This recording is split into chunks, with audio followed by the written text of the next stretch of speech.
হ্যাঁ, আমি মাননীয় মুখ্যমন্ত্রীর বক্তব্য শুনেছি। তো প্রথমত মাননীয় মুখ্যমন্ত্রীকে ধন্যবাদ জানাবো। অবশেষে তিনি স্বীকার করলেন এই রাজ্যের মধ্যে একটা শক্তি পুনরায় উগ্রপন্থা অর্থাৎ সন্ত্রাসবাদকে এটাকে আবার এই জাগিয়ে তোলার জন্য চেষ্টা করছে।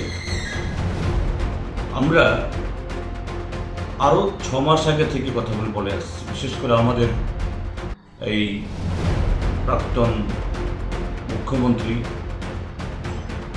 মাননীয় মানিক সরকার, তিনি একটা প্রকাশ্য জনসভা থেকে কথাগুলি বলেছেন যে রাজ্যে কিছু শক্তি পুনরায় এই জাতীয় গোলযোগ তৈরি করার চেষ্টা করছে সরকার। তারা সতর্ক হন, সজাগ থাকুন। কিন্তু মাননীয় মুখ্যমন্ত্রী সরাসরি তার কোনো প্রতিক্রিয়া দেন। তারপর হঠাৎ করে এমনিতে বলছিলেন যে ত্রিপুরা রাজ্যের মধ্যে এখন মানে একেবারে অপার শান্তি চলছে, আইন শৃঙ্খলা সর্বকালের একদম এই শ্রেষ্ঠ সেরা আইন শৃঙ্খলা ত্রিপুরা রাজ্যের মধ্যে বজায় আছে, কোনো অশান্তি নেই।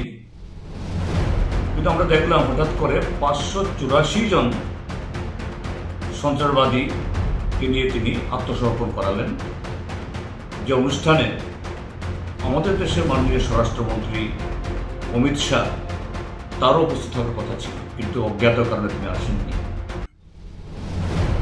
এবং দেখা গেল এই জাম্পুইতলাতে যে ব্যাটালিয়ন, সেখানকার টিএসএল ব্যাটালিয়ন সম্ভবত 13 নম্বর,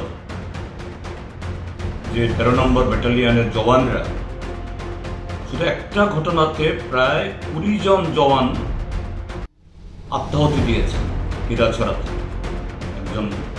তাদের একজন এই অসুস্থ জওয়ানকে নিতে গিয়ে সেই যে জাম্পুইতলার টিএসএল হেডকোয়ার্টার তার অর্ধেক খালি করে সেই জওয়ানদের জায়গা ছেড়ে দিয়ে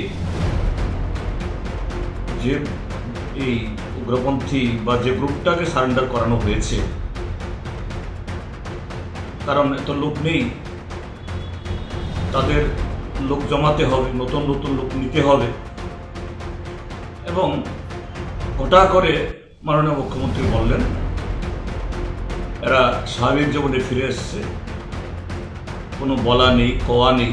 অথচ যে আমাদের যে এই 7ম বামফ্রন্ট সরকার ছিল, সেই সময়তেই আমরা এই রাজ্য থেকে উগ্রপন্থাকে প্রায় সম্পূর্ণ নির্মূল আমরা করেছি।